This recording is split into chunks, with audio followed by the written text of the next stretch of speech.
What is up? My name is Ryan, and thanks again for joining me here at Grasm, the channel where I fill your void on all things horror, weird, and just plain creepy. Today we're talking about The Orphan, First Kill, which is a sequel, but mostly a prequel to the 2009 The Orphan that starred Vera Farmiga and Isabelle Fuhrman. This stars Isabelle Fuhrman, Julia Stiles, crazy enough. Her brother is played by Matthew Finlan, and her father is played by Rossif Sutherland. I believe that's how you pronounce his name. I'm just going to go with that. This movie is directed by William Brent Bell, who is mostly known for The Boy, Brahms' The Boy 2, Devil Inside. And the movie is rated R and comes out this Friday, August 19th on streaming everywhere through Paramount Plus, and I believe it's in select theaters on the same day. So we're gonna do this one a little bit different than all my previous videos. I want to talk about what worked for me, what didn't work for me, and then at this point, I'm going to go into some spoilers because I feel like, especially with this film, there's so many things spoiler-wise that I want to talk about, and I would love to get your thoughts. So let's just get into it.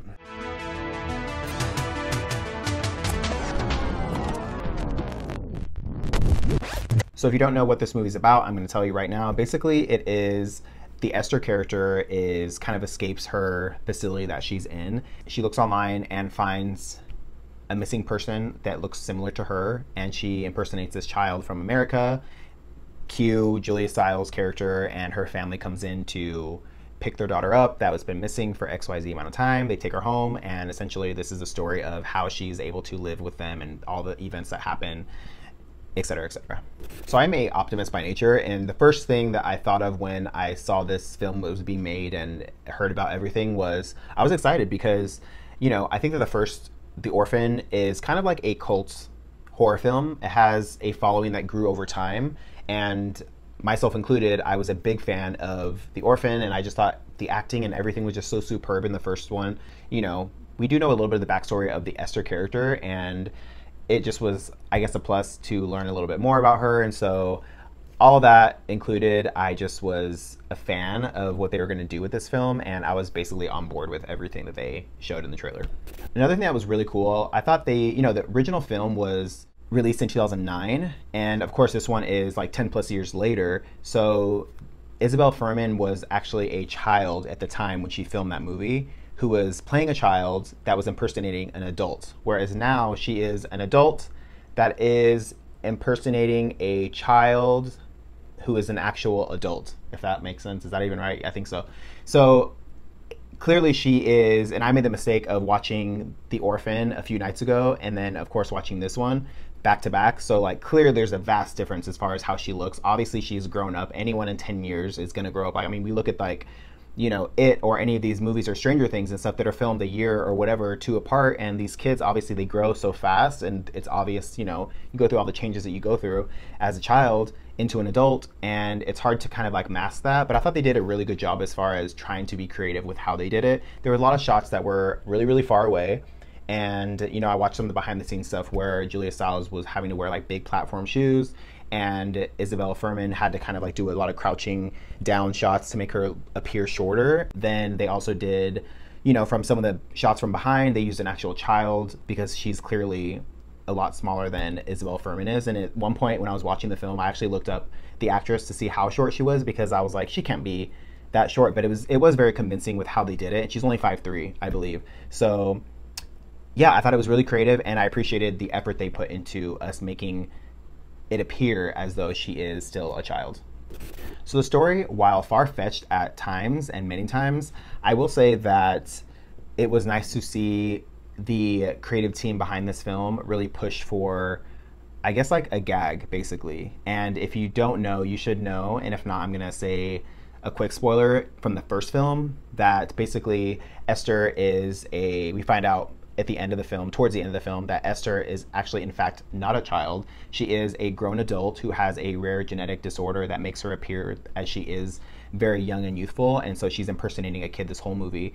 And at the time, in 2009, that was like a pretty big deal, and I think that, you know, they realized that how big that was, and I don't think that we were expecting or wanting or needing even any kind of gag or twist with this film, but I do appreciate that they wanted to do something, and I think that they wanted to give the audience and the fan base what was so special about the first one. So I do appreciate it, and we'll get into all the details of what that is in the spoiler section. But yeah, I thought it was I thought they did a good job as far as wanting to go big.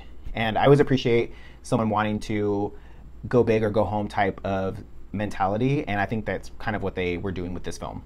So Isabelle Fuhrman this really is her film, and she's such a standout as far as like acting goes. And you know, when she filmed the first movie, it was, you know, 10 plus years ago, so she was like such a little girl at the time, and ever since then she's had so much acting experience, and I just have really enjoyed watching her in this film. She really embodies the character, and I'm really happy that they were able to find smart ways to make it work for her to play the character still. And she just really brings so much to this role, and she really is amazing in these films. So I'm looking forward to kind of seeing what she does in the future. So let's talk about what didn't work for me. One of the things I thought of first is that, you know, I am willing to let things go as far as, you know, silly things happening in a movie that aren't necessarily believable, because it is a movie and not everything needs to be real life. And so I just think in The Orphan, time and time and time again, from the beginning to the end of the film, I think a lot of far-fetched things happen, and it's almost to the point where it's so often that I'm just kind of like, okay.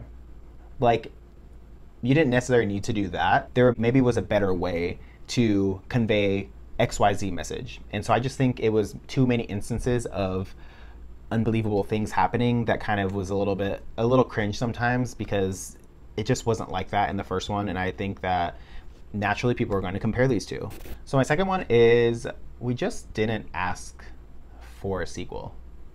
That's pretty much it. Yeah, I mean, yeah, nobody was asking for this. Never did I ever see anything online where people were kind of like demanding like a fan petition for this film to be made into a sequel. It just wasn't like how they ended the first one. I thought was perfect. And sometimes something is so good, it's okay to let it just live in that. And listen, I understand that a production company, if something is really extremely successful, that they're going to want to make a sequel. But this, you know, 10 plus years later, I think that is almost like let things go as far as it doesn't need to be made. You know, the first one was so great, and I think a lot of people, since it is so far apart, a lot of people that I know haven't necessarily seen the first film. And so some people might, you know, there are people that don't really care and will watch a sequel because they see it's a horror film. So they're like, oh, let's watch this movie. It doesn't matter if it's a sequel or not. And they're not going to be willing to even watch the first one after watching this one, because they're going to be like, this was the movie that everyone was talking about. And I'm going to have to be like, no, the first one is really great. But I think it almost tarnishes the idea of what the first one was. And it's hard to do a follow-up to something that was so good and then all of a sudden want to do something kind of like it, but not. And so that's something that just didn't work for me. The title is misleading. That's all I'm gonna say. I mean, I don't understand why, you know, I saw the trailer and the name, The Orphan First Kill. So here I am thinking, and I'm sure a lot of people are thinking, once they know it's a prequel, they're like, okay, this is the first time she's going to take over a family, or the first time she's gonna kill, yada, yada, yada. And then you find out later, it's actually not that. And she doesn't even, clearly it's not the first, because she has been a part of other families before this, and call it something else. Just, I don't think that the first is an appropriate title, because it just doesn't necessarily make sense. And it was almost just kind of like someone threw it out there and everyone was like, yeah, that works, kind of thing, you know? And so I was just like, nope, I don't see it. So I unfortunately watched them back to back, like I mentioned before, and it probably was a mistake, because I just think that it really made it apparent that The Orphan is so much more superior than this new film. You know, I don't think everyone's going to do it that way and watch both of them, but that being said, I just think that it's vastly different. And I'm not talking about the whole aging and difference as far as time goes, but the first movie was just so much more like iconic and had so many more elements that were enjoyable to watch. And never when I was watching that one did I feel like this is so crazy, or this doesn't make sense, or this is stupid, or XYZ. And I just think with this film, there are so many things that pop up over time, and you're kind of like questionable about everything, or it just doesn't, things that don't really make sense. And yeah, so don't watch them back to back. Look, sometimes you just can't recreate iconic moments. And we've seen it time and time again through music and movies and so many things. This to me was another time that it really didn't work, only because I feel like what made the first movie so special was the story was super solid, and then we got that crazy twist and it resonated with so many people. You know, I think they were trying to do the same thing with this new one. Like, we're going to give them a cool story and a horror film, and we're going to also give them the gag that worked with the first movie because it's so important to them that they wanted to do. And I don't think that we needed that. You know, I think we could have gotten a more straightforward story and gone really in depth with Esther's past and things like that. And we didn't necessarily need the twist, because the twist didn't really, like, after I found out, yeah, of course, when I was watching the movie, I was like, wow, okay. But it just, like, ultimately didn't work for me, and I don't think it was needed. Also, never really in the first one. And look, I know I keep saying the first one, comparing to this one a lot, but that being said, this is a sequel and this is a prequel also. So the first one's going to come into play a lot.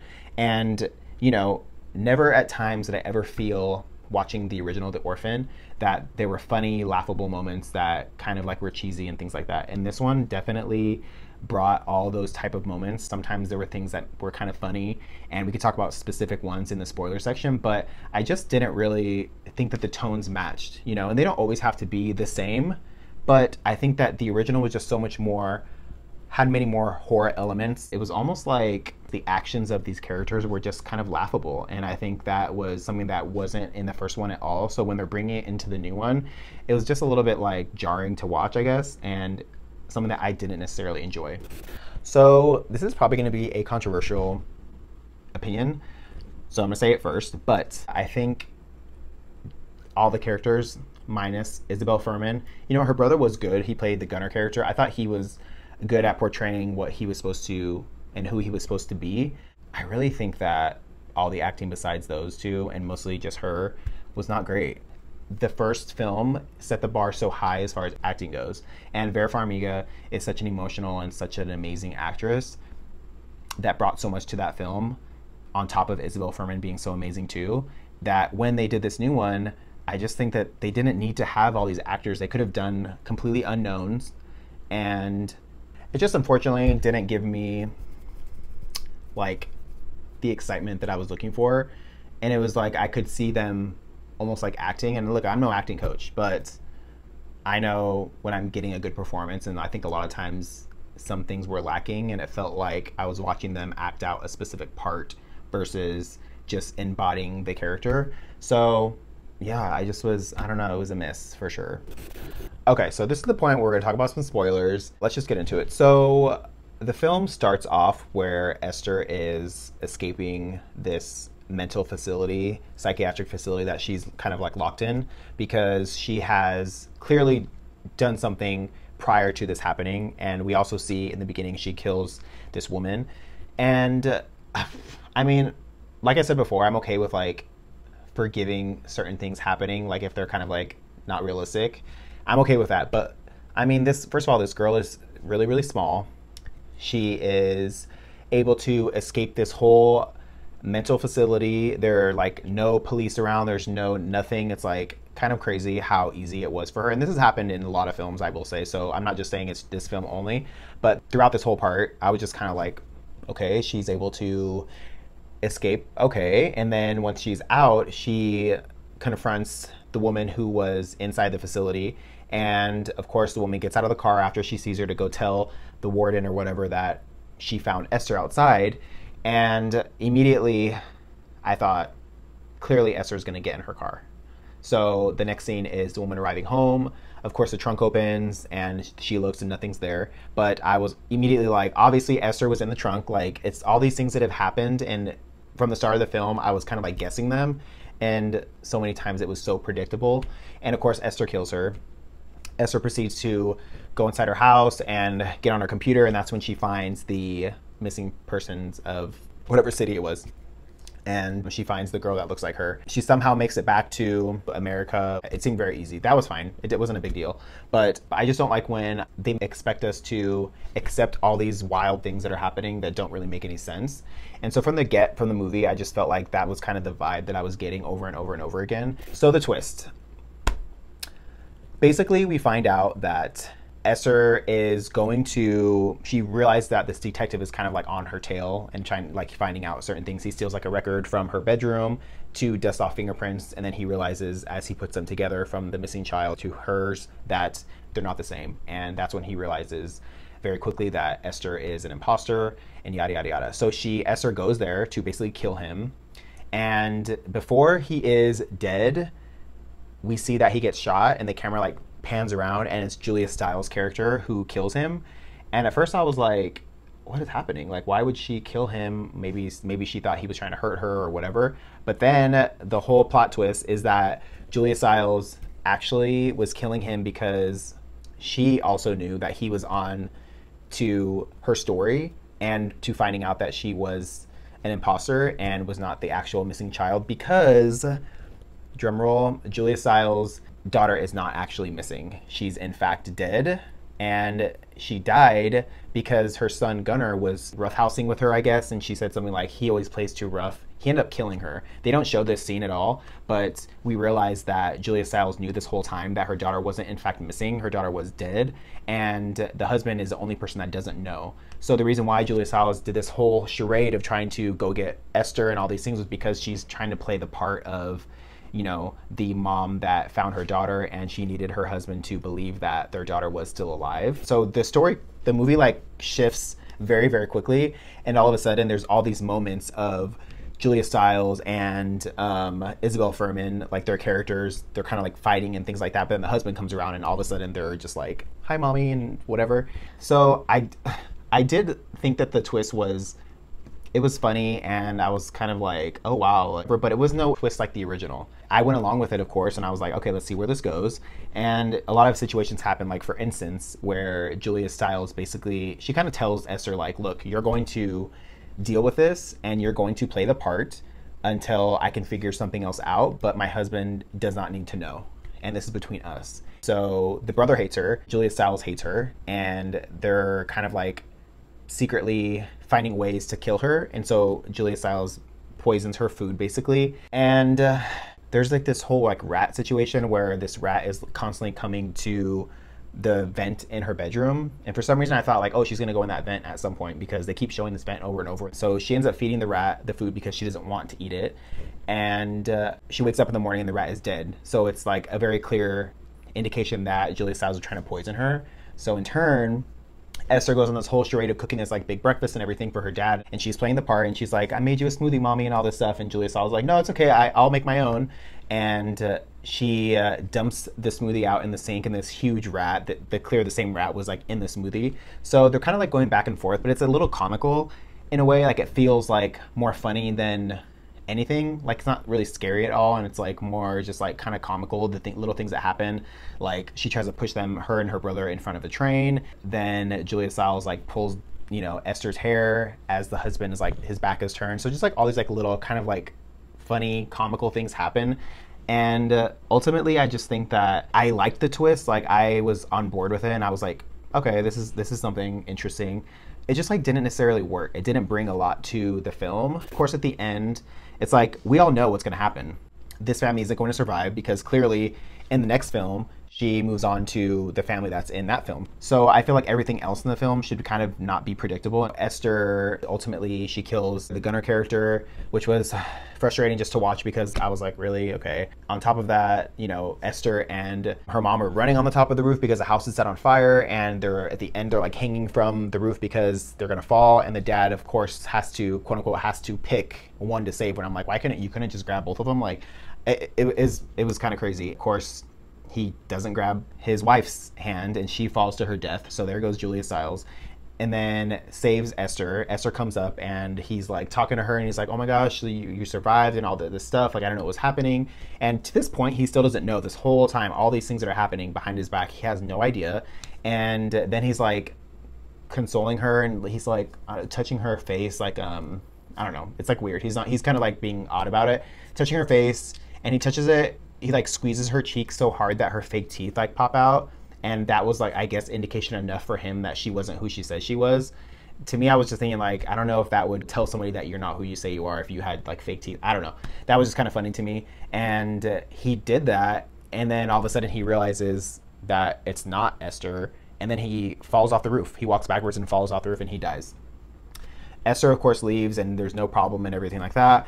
In the very end of the movie, Esther is talking to, I guess, a social worker or something, and they say, like, we think we found a really great place for you to go, and it's essentially the same school that she goes to that takes place in the original film. So that's kind of how they, like, connect. This could just be me, honestly, being too harsh on the film, because I was such a fan of the first one. So I'd be interested to see what you guys think. And that being said, I'm going to give The Orphan a 2 out of 5 on the Grasm scale. I just ultimately think that they really could have done a sequel to the first one. We all know that she died in the first one, but did she really die? I feel like that was almost more believable than what they did with this movie. They could have literally made her escape after their farmiga, whatever, and her daughter disappeared into the snow. They could have literally made, like, the Esther character run away or whatever, skedaddle, and because they didn't really show that in the first one. So she could have technically survived. And I think that was, or could have been, a much more believable story than what we got with this prequel. And I think that would have been something that was, I guess, a little bit more enjoyable, because it also would have gone better with, like, Isabelle Fuhrman is obviously an adult now, so they could have done things a little bit more realistic as far as, like, her age goes, and they could have, you know, incorporated that into the whole story and everything. I don't know. That's just me personally. I just think that it was a little bit of a misstep doing this as a prequel, and then on top of the prequel adding this whole twist into it, and on top of that making things so comical in a lot of ways and kind of changing the tone of what this one was compared to the first one. That's it. That's how I feel about it. I'd love to hear your guys' feedback. Have you seen The Orphan First Kill? And if you have, what did you think about it? Did you love it? Did you hate it? Or are you kind of like in the middle with me? Or do you think I'm being a little bit too harsh on the film because I was such a fan of the first one? I don't know. Let me know your thoughts down below. Don't forget to like and subscribe, and we will talk soon.